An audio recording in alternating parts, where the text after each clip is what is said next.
Let's talk about partial reduplication. Cebuano doesn't really do this much, but I mean, the case that I'm really familiar with that partial reduplication happens is on professions mostly.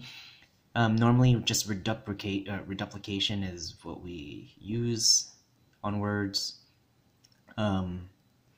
but partial reduplication does exist in Cebuano, and mostly it's, I guess, to describe professions. So I got three examples here. The first one, let's take a look at it. So by now you should probably know what reduplication is. Partial reduplication is just reduplicating part of the word, not the entire word. We have the word here, pangisda, right? Pangisda meaning fishing. Root word isda meaning fish. Isda, okay, there's a glottal stop at the end of that a. Isda, right? Pangisda means fishing. And what we had here was changing the word fishing into the action of going to get fish, right? The action of going to get fish. So if you ignore this partial reduplication infix, we get mangisda, right? We have to change the pang to a mang. Mangisda means, okay, is to get fish or to fetch fish. Mangisda comes from pangisda, right? So change it to mangisda and then partially reduplicate the infix. The ni, the second syllable, ni, pa, ni, right? We always take that second syllable and infix it. So mangingisda. And from this we get fisherman, right? Mangingisda. So pangisda, mangisda, mangingisda. Second one is pamanday, which is carpentry, right? That's the noun, carpentry. And then changing the pa again to the ma because we want to make this into a profession or something that will be incepting, that's something that's going to be happening, right?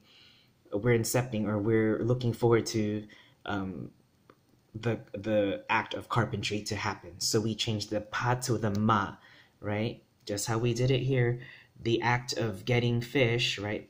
Pangisda is getting fish, but the act of getting fish or the inception of getting the inception of, I guess, getting fish or fetching fish, right?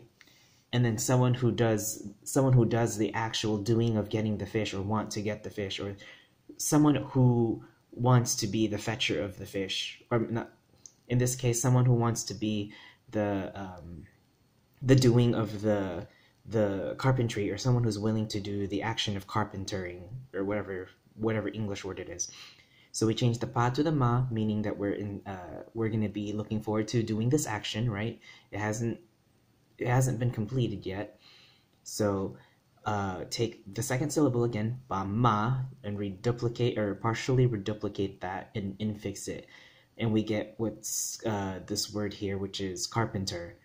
Mamamanday, right? Mamamanday. I know it's a mouthful. Mamamanday, right? Ma, right? So mamamanday. The word here that you can get to is panday, and panday is like the carpentering or whatever, carpenter. But a mamamanday is a carpenter, the actual person who is the profession of doing the carpentering or carpentry. And then the last one is pagtutudlo.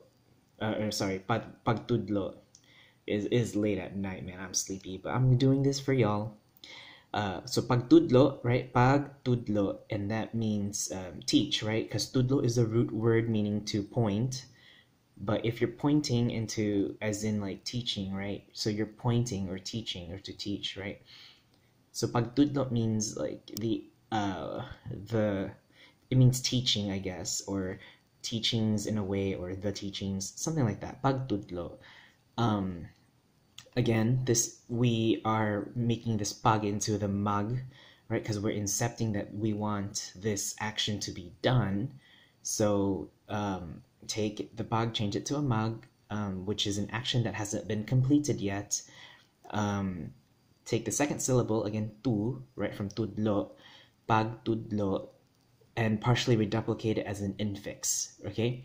So we get magtutudlo, and magtutudlo means teacher, the person who is in the profession that wants to do the pointing, right? This person is going to be pointing or doing the pointing and doing the teaching, I guess, pointing in a blackboard, a paper, whatever, right? So the person that's doing the teaching, or will be doing the teaching, that's what I say, will be, because they haven't, it's an action that just hasn't been completed yet, right? Or someone that's willing to want to do the teaching. And we call them a teacher, obviously, or a professor, or whoever is doing the teaching. And this is partial reduplication in a nutshell.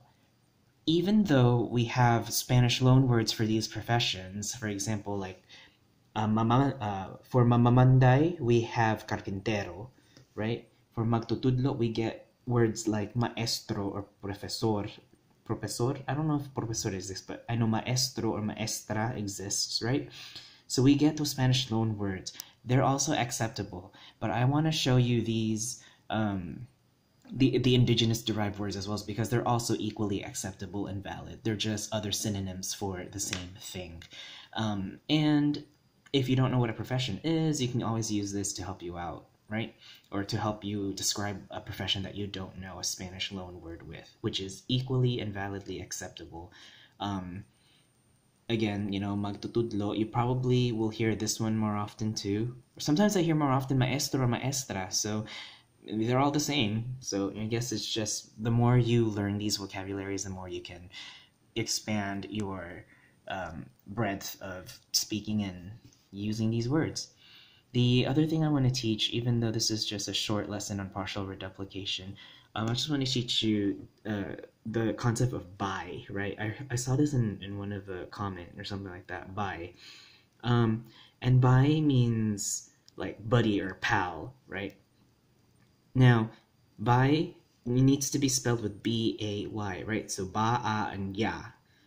Why does it need to be spelled with B-A-Y? Well, because sometimes when you spell it as B-A-I, you know it's going to get it's going to be pronounced differently, because if you've noticed already, two vowels in Cebuano side by side will get different sounds. So if I spelled the word by using ba, a, and e, I'm going to get something pronounced as ba-i, right? Ba-i.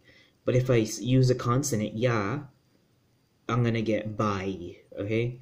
And bai just means buddy or pal. However, the usage varies, okay? The usage, there are some rules to the usage of this. So for guys, among guys, you can call each other by. You're like, if I have another good friend of mine, and I like this guy, he's my buddy, he's my pal, you know, I guess he's my little bro or whatever, I can call him by. A female, though, if I have a female friend, I will never use by on her. Even though I have a good, close female friend, by will be never used to her. They're kind of, it's just a little awkward. Now, a female calling a male by is acceptable, right? I don't know about this, though, but I've heard it once. But I think female to female, they can call each other by, but I'm not sure about that. I've only seen it once, and maybe it's because well, I mean, this particular female was actually a lesbian, so maybe that's why, and her friend that used it on her was a lesbian, so maybe that's why, but I'm not sure if that exists. I don't know. Cebuano speakers, you help me out here. Maybe you can tell me, like, if females can use it on their guy friends, or if females can use it with other females. I don't know, but I've seen it used once between two lesbian females, and they use it by on each other, so who knows. And then my last thing on this video is I found two more sources, really good sources for learning Cebuano, and I want to share them to you. One of them is hunihuni.com. It's a children's website, but you can still learn a lot. It's for teaching and learning Cebuano, so if teachers use it, students use it, right, for children age. And then the last one is the JLU. So if any of you out there are in the military, or working with the Department of Defense, and then you have your little CAT card or whatever, I highly recommend you using the JLU, the Joint Language University. They have a lot of resources on Cebuano and learning Cebuano, so definitely check it out. Other than that, good night.